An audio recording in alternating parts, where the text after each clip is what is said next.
Hello, everybody, and welcome back to my channel. Welcome back for a new book reading I'm going to start today. A new book from Stephen King, Rita Hayworth, and Shawshank Redemption. Here we go. There's a guy like me in every state and federal prison in America. I guess I'm the guy who can get it for you. Tailor-made cigarettes, a bag of reefer, if you're partial to that, a bottle of brandy to celebrate your son or daughter's high school graduation, or almost anything else. Within reason, that is. But it wasn't always like that. I came to Shawshank when I was just 20, and I'm one of the few people in our happy little family who is willing to own up to what he did. I committed murder. I put a large insurance policy on my wife, who was 3 years older than I was, and then fixed the brakes of the Chevrolet coupe her father had given us as a wedding present. It worked out exactly as I had planned, except I hadn't planned on her stopping to pick up the neighbor's woman and the neighbor's woman's infant son on the way down Castle Hill and into town. The brakes let go and the car crashed through the bushes at the edge of the town common, gathering speed. Bystanders said it must have been doing 50 or better when it hit the base of the Civil War statue and burst into flames. I also hadn't planned on getting caught, but caught I was. I got a season pass into this place. Maine has no death penalty, but the district attorney saw to it that I was tried for all 3 deaths and given 3 life sentences to run one after the other. That fixed up any chance of parole I might have for a long time. The judge called what I had done hideous, heinous crime. And it was. But it is also in the past now. You can look it up in the yellowing files of the Castle Rock Hall, where the big headlines announcing my conviction look short of funny and antique next to the news of Hitler and Mussolini and FDR's alphabet soup agencies. Have I rehabilitated myself, you ask? I don't know what that word means, at least as far as prisons and corrections go. I think it's a politician's word. It may have some other meaning, and it may be that I will have a chance to find out, but that is the future. Something cons teach themselves not to think about. I was young, good looking, and from the poor side of town. I knocked up a pretty, sulky, headstrong girl who lived in one of the fine old houses on Carbine Street. Her father was agreeable to the marriage if I would take a job in the optical company he owed and work my way up. I found out that what he really had in mind was keeping me in the house and under his thumb, like a disagreeable pet that has not quite been housebroken and which may bite. Enough heat eventually piled up to cause me to do what I did. Given a second chance, I would not do it again, but I'm not sure that means I am rehabilitated. Anyway, it's not me I want to tell you about. I want to tell you about a guy named Andy Dufresne. But before I can tell you about Andy, I have to explain a few other things about myself. It won't take long. As I said, I've been the guy who can get it for you here at Shawshank for damn nearly 40 years. And that doesn't just mean contraband items like extra cigarettes or booze, although those items always top the list. But I've gotten thousands of other items from men doing time here, some of them perfectly legal, yet hard to come by in a place where you're supposedly been brought to be punished. There was one fellow who was in for raping a little girl and exposing himself to dozens of others. I got him 3 pieces of pink Vermont marble, and he did 3 lovely sculptures out of them: a baby, a boy of about 12, and a bearded young man.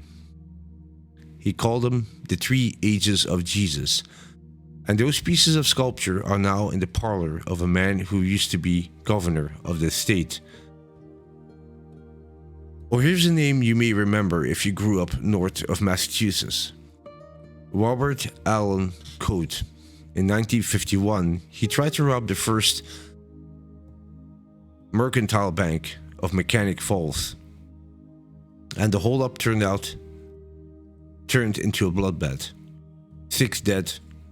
In the end, 2 of them members of the gang, 3 of them hostages, 1 of them a young state cop who put his head up at the wrong time and got a bullet in the eye. Coate had a penny collection.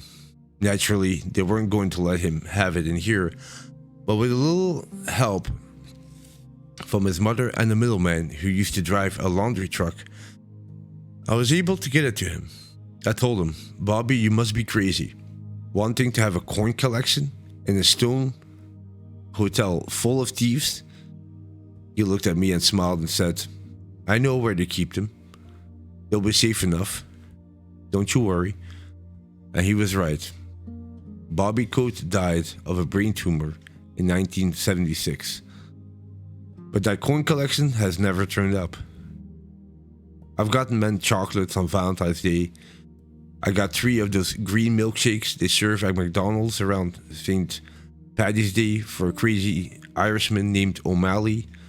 I even arranged for a midnight showing of Deep Throat and The Devil and Miss Jones for a party of 20 men who had pooled their resources to rent the films, although I ended up doing a week in solitary for that little escapade. It's the risk you run when you're the guy who can get it. I've gotten reference books and fuck books, joke novelties like hand buzzers and itching powder, and one more than one occasion. I've seen that a long timer had gotten a pair of panties from his wife or girlfriend. And I guess you'll know what guys in here do with such items during long nights when time draws out like a blade. I don't get all those things conscious. And for some items, the prices come high. But I don't do it just for the money. What good is money to me? I'm never going to own a Cadillac car or fly off to Jamaica for 2 weeks in February. I do it for the same reason that a good butcher will only sell your fresh meat. I got a reputation and I want to keep it. The only 2 things I refuse to handle are guns and heavy drugs. I won't help anyone kill himself or anyone else. I have enough killing on my mind to last me a lifetime. Yeah, I'm a regular Neiman Marcus, and so when Andy Dufresne came to me in 1949 and asked if I could smuggle Rita Hayworth into the prison for him, I said it would be no problem at all, and it wasn't. When Andy came to Shawshank in 1948, he was 30 years old. He was a short, neat little man with sandy hair and small, clever hands. He wore gold-trimmed spectacles. His fingernails were always clipped and they were always clean. That's the funny thing to remember about a man, I suppose, but it seems to sum Andy up for me.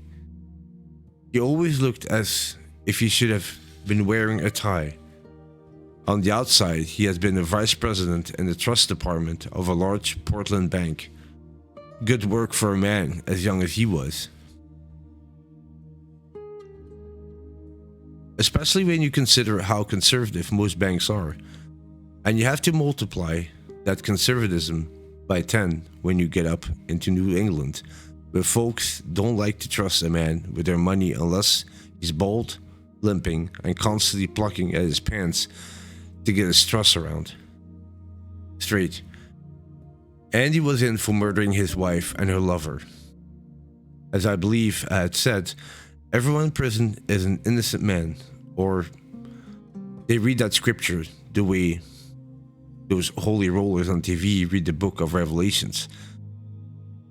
They were the victims of judges with hearts of stone and balls to match, or incompetent lawyers, or police frame-ups, or bad luck.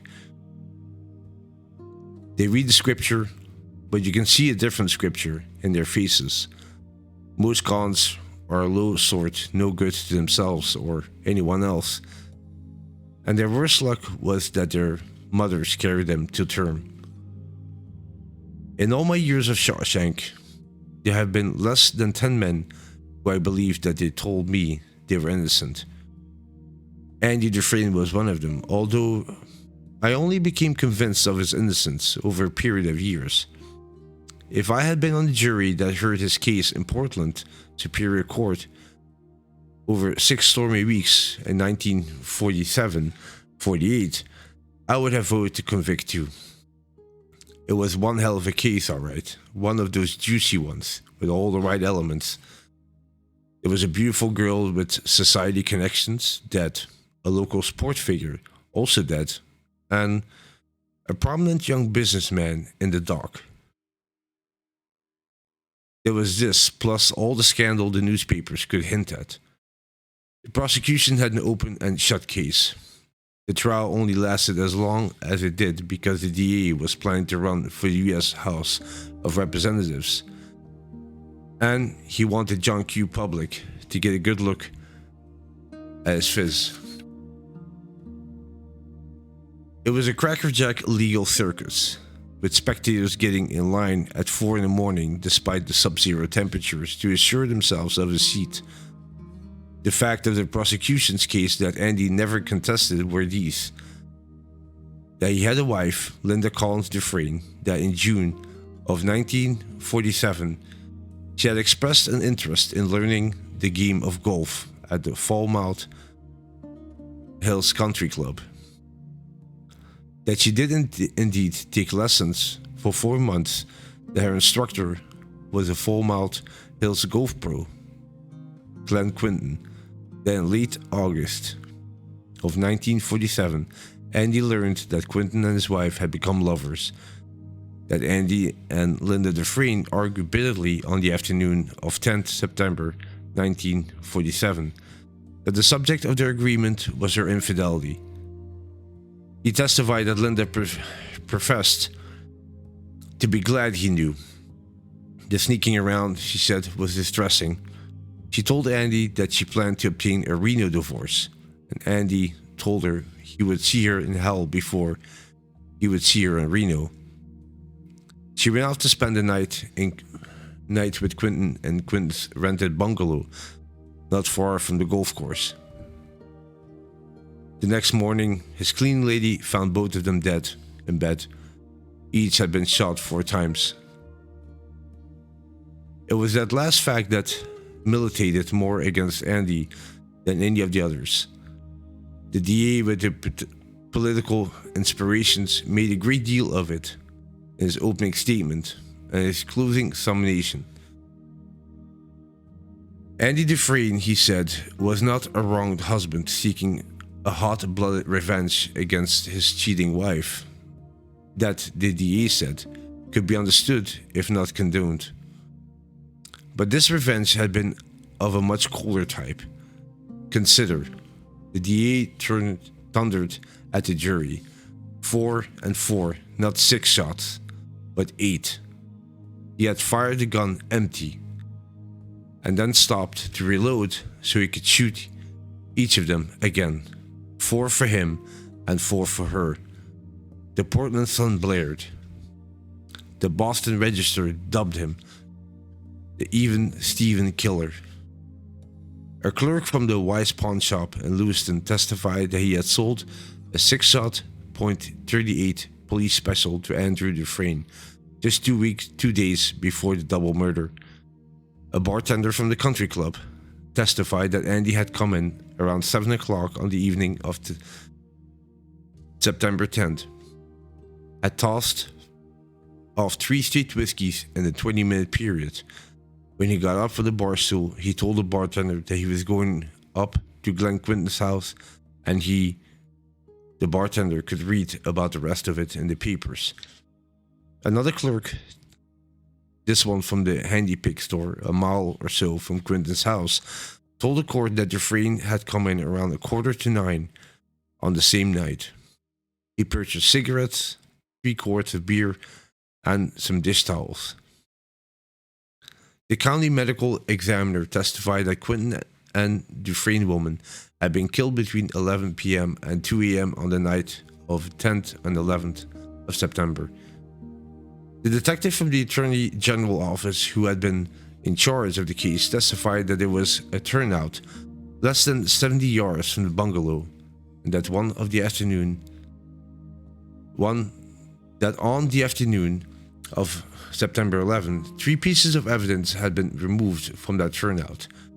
First item, 2 empty quart bottles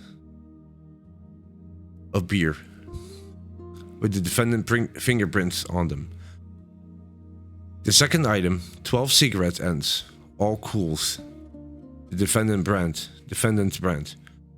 Third item, a plaster moldage of a set of tire tracks, exactly matching the tread and wire and wear pattern of the tires of the defendant, 1947 Plymouth. In the living room of Quinton's bungalow, 4 dish towels had been found lying on the sofa.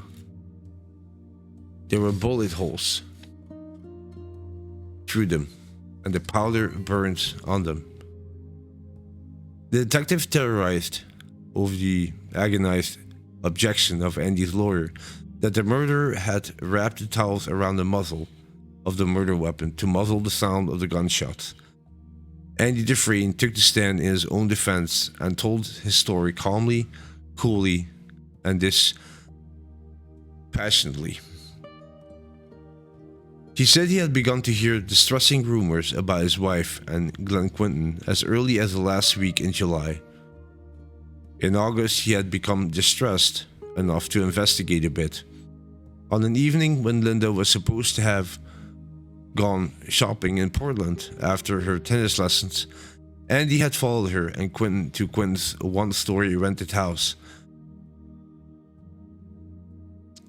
Love Nest, by the papers. He had parked in the turnout until Quinton drove her back to the country club where her car was parked, about 3 hours later. Do you mean to tell this court that your wife did not recognize your brand new Plymouth sedan behind Quinton's car? The DA asked him, cross-examination. I swapped cars for the evening with a friend, Andy said, and this cool admission of how well planned his investigation had been did him no good at all in the eyes of the jury. After returning the friend's car and picking up his own, he had gone home. Linda had been in bed reading a book. He asked her how her trip to Portland had been. She replied that it had been fun, but she hadn't seen anything she liked well enough to buy. That's when I knew for sure, Andy told the breathless spectators. He spoke in the same calm, remote voice in which he delivered almost all of his testimony. And with this, I'm going to end it here for this first part of my book reading of Shawshank Redemption. Thank you so much for listening. Hope you enjoyed it. Take care, and I'll catch you in the next one. Bye-bye.